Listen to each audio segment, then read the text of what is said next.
赤馬年搞得唔好嘅，仲可能發生意外，因為火太強。火係代表一種嘅能量，所以嗰啲人咧好容易會亂發脾氣啊，甚至會得罪人。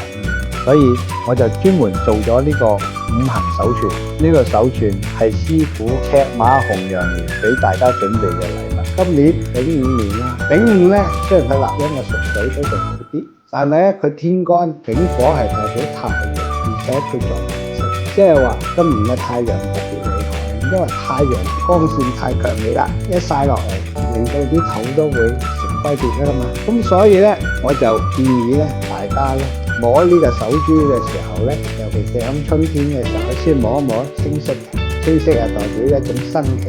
但係亦因為今年咧，佢嗰個陽光太強烈啦，為要平衡大家摸下黃色咗啦，火生土。咁但係太過猛烈嘅陽光都會使到呢一個嘅土會焦熱㗎嘛。我哋要摸個白色嗰粒金，摸完呢個白色呢一粒珠之後，亦要摸呢個黑色呢一粒珠。黑色嘅就係代表水，咁金咧同水咧係互相互補嘅，咁就會比較平衡咗嘛。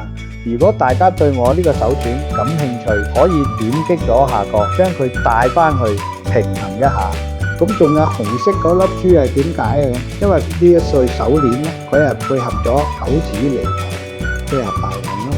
一個大運有20年啦，喺呢20年裏邊都一定有金木水火土嘅流年啊嘛。咁亦即係話你買咗一串之後咧，喺呢20年嚟講都冇問題。你到咗下一個3年大運嘅1運、2運甚至3運呢串珠亦可以作為我哋日常嘅一種嘅玩弄之物，係嘛？你得閒摸下佢咯，摸到佢立立令啊！呢一個珠你養得佢越係靚嘅話咧，即係精神咧，一望佢就係好發光咁樣，亦代表你嘅身體嘅狀況係最好嘅。